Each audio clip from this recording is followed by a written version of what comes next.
Hello everyone, and as always, welcome back to my channel. Or if it's your first time, welcome to my channel. My name is Marlene and I talk about eating disorder recovery and everything related to healing the relationship with your own body, with food, and with movement. And today we're going to talk about eating disorders that we not talk about enough and that are not the typical eating disorders, or why maybe sometimes it can feel like you don't have a specific eating disorder, something is going on, you struggle with food, but you can't really put it into a box. For a lot of people, that leads to the conclusion, I'm not sick enough, which is never the case, but I want to talk about that a little bit more. For those of you who are new here, I'm a recovery coach with lived experience. I had several eating disorders myself and I'm fully recovered. I afterwards did some trainings with my master's in psychology and pedagogics. I also worked in the clinical setting, worked a lot with EDs, dietitians. So this is basically where that experience is coming from. And the reason why I want to talk about that topic is because even in clinics or even in my own coaching practice, I see so many people who tell me, well, I don't know if I still have anorexia, just for example, or I never really had only one eating disorder. I kind of jumped from one to another. And whether that is you or whether you're just watching and you feel like, well, I feel like most of the things apply to one eating disorder, but then, for instance, my weight doesn't fit or some other things don't fit, then this video is for you.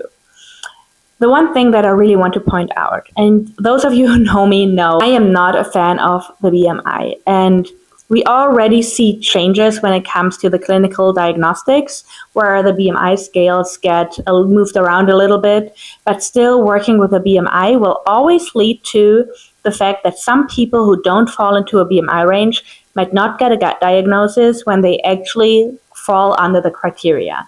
And that is something that I hardly criticize, because you can have anorexia and be in a quote-unquote normal weight range. You can have anorexia and be in a bigger body. So those parts already can lead to a lot of harm, but we're going to talk about that a little bit more. Let's start with OSFED. OSFED stands for Other Specified Feeding or Eating Disorder, and the formerly term for it was EDNOS, Eating Disorder Not Otherwise Specified. If we look at the definition of it online, it says people with OSFED have symptoms that are similar to one or more eating disorders, but may not meet all criteria for these conditions. Other eating disorders include anorexia nervosa, bulimia nervosa, and binge eating disorder, amongst others. And I've actually seen quite a few people with the diagnosis OSFED, for instance, in the clinic that I was working in. And to be honest, I think it is a good start because it helps people to get help. You normally need a diagnosis, for instance, to get into a clinic or to get special treatment or certain treatment for eating disorders. So it can really help people to get a diagnosis, which then can help them to get, for instance, into a clinic or into some other kind of treatment. At the same time, unfortunately, eating disorders are very competitive. So somebody who might have OSFED and has a lot of criteria that people with anorexia have might always feel like they're not sick enough. Of course, that is never the case. But unfortunately, that can be part of how the eating disorders work, and it can lead to the fact that they feel like they have to go further, which again is, of course, the eating disorder speaking. I still think that using OSFED in order to get people into treatment is a really, really good start. The second one, and it can kind of go hand in hand with OSFED, is atypical anorexia. Atypical anorexia normally means that somebody doesn't fall into the BMI range for anorexia, which is under 18.5, which again is not something that we should solely work for anorexia. People can have anorexia and be, for instance, over that BMI range. That is pretty much the main criteria when it comes to atypical anorexia. The reason why those people don't get the diagnosis of anorexia, but atypical anorexia. Luckily, we already see more changes being made there as well, where, for instance, they work more with a percentile. So if somebody drops from the 95th percentile to the 50th percentile weight-wise, that can also be a warning sign, and it can, again, help to get a diagnosis. And I still think that we should pay way more attention to the thought patterns and also the eating patterns in order to get that diagnosis too. But it can be a start, again, to help somebody get some kind of diagnosis, even though I personally don't think we should even distinguish between anorexia and atypical anorexia. The next one is atypical bulimia. When it comes to bulimia, we already see more distinction between bulimia binge purge type, exercise bulimia. Those are all basically things that fall under bulimia. We're going to talk about exercise bulimia in a second too. When it comes to bulimia binge purge type, it's oftentimes characterized as somebody who is very restrictive and then has a binge and is immediately purging it. And interestingly enough, when it comes to the diagnosis, they also consider how often that happens. So in order to get diagnosed with atypical bulimia, oftentimes that happens when you have like the binge purge less than once a week. And then with quote unquote regular bulimia, that happens when you have the binge and purge more than once a week. This is, again, one of those things where I don't think we should even make it a difference, because if it happens, it happens. On the other hand, I do understand why the clinical system needs certain differences in the diagnoses, but this is basically the main point. Interestingly enough, by the way, for people who are very restrictive and don't have the classical binges, classical in terms of what the clinical system sees or defines as a binge. So people who are anorexic and just purge regular meals or even small amounts, they normally get diagnosed with anorexia and not with bulimia. The next one is orthorexia. And orthorexia is something that is way more common than we think. And the definition reads, orthorexia is a term that describes an obsession with eating healthy food. It comes from the Greek words ortho, meaning correct, and orexis, meaning appetite. A person with orthorexia is fixated with the quality rather than quantity of their food to an excessive degree.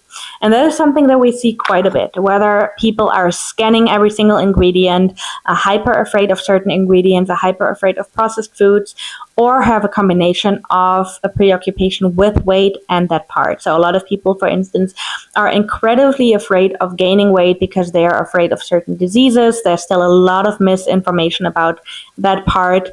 And oftentimes orthorexia can be very, very much accepted by society. And I've actually been through a very orthorexic phase myself, and most people saw that as discipline, as me taking care of myself, of me being healthy. In my case, I had a huge occupation with weight, but even that was not seen as something bad, even though I was a teenager who should really not take a look at those things and who should really not worry about what is in their food and how much their body weighs. But still, that is something that can be so easily overlooked, and I worked with people with orthorexia before, and it's really, really so hard to challenge it because there is so much information out there, so much misinformation out there, and health is so much bigger than just what somebody says, what healthy is or not, or what is in your food. Health also has to do with how do I feel about my food. If I'm stressing out about food, that's always going to be unhealthy. So orthorexia is definitely one of those things that I think more and more and more people could get diagnosed with it, but because it is so accepted by society, it can be a very slim line and it's hard to diagnose it. But if you work in a clinical setting for a while, you also understand how harmful it can be. The next eating disorder that we don't really talk about enough is exercise bulimia. And exercise bulimia normally doesn't come with any type of purging. It normally means that somebody basically either binges and then makes up with it with exercise, or sometimes it doesn't even include the binges and someone makes up for any type of food and anything they're eating with exercise, or is earning their food with exercise. And this is something that pretty many people also know from anorexia. I, for instance, was never officially diagnosed with exercise bulimia, but my eating disorder pretty much fell into that pattern. I just walked around every day, a certain amount of steps. I was very obsessive with exercise addiction, which I was diagnosed with. But in the end, it kind of went hand in hand. I ate a certain amount of food every day, and I would make sure to work that off and to train that off. And exercise bulimia is something that, again, sometimes unfortunately gets glorified, or people see it as something good, and you're taking good care of yourself, or you're working out so much, now you can eat that, when it's actually an actual eating disorder.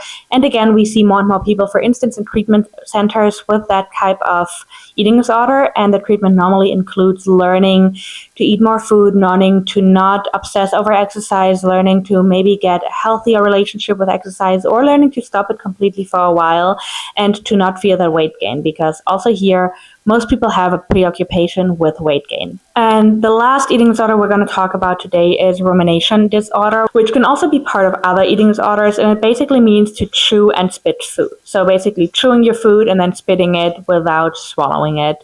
And it's normally also used to save up calories and to make sure that you're not actually digesting the food. And again, it can be an eating disorder in itself, or it can come along with other eating disorders as a way to save up calories. The bottom line of all of this, of all these different eating disorders, is it doesn't matter if you have a formal diagnosis, if you have an atypical diagnosis, if you have any diagnosis at all. If food or your body or movement takes up your life and takes over your life in a way that you either plan your whole day around it, you struggle with going maybe from one eating disorder to another or from one behavior to another, it becomes just like a constant thing. You maybe tried to fix it in the past and it didn't work. All of these things are way more than enough to get help. It is totally okay to be scared, and it makes sense that it's even scarier when you don't have a formal diagnosis. But at the same time, and I wish I would have understood that way earlier, don't let it get to the point where you are quote-unquote sick enough because you are already being sick enough. No healthy person wants to be sick or sick enough for something.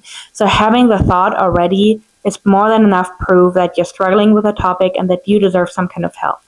And I am aware that when the classical treatment, it can be very hard and very, there's a lot of boundaries to get into classical treatment if you don't have a diagnosis. But fortunately, we see more and more wiggle room here. We see more and more understanding. And there's still a lot of therapists, a lot of coaches, a lot of other options that will work with you and that will take it serious, even though you don't have a diagnosis. I hope this video helped you guys. Let me know in the comments what you think, and I will see you in the next one.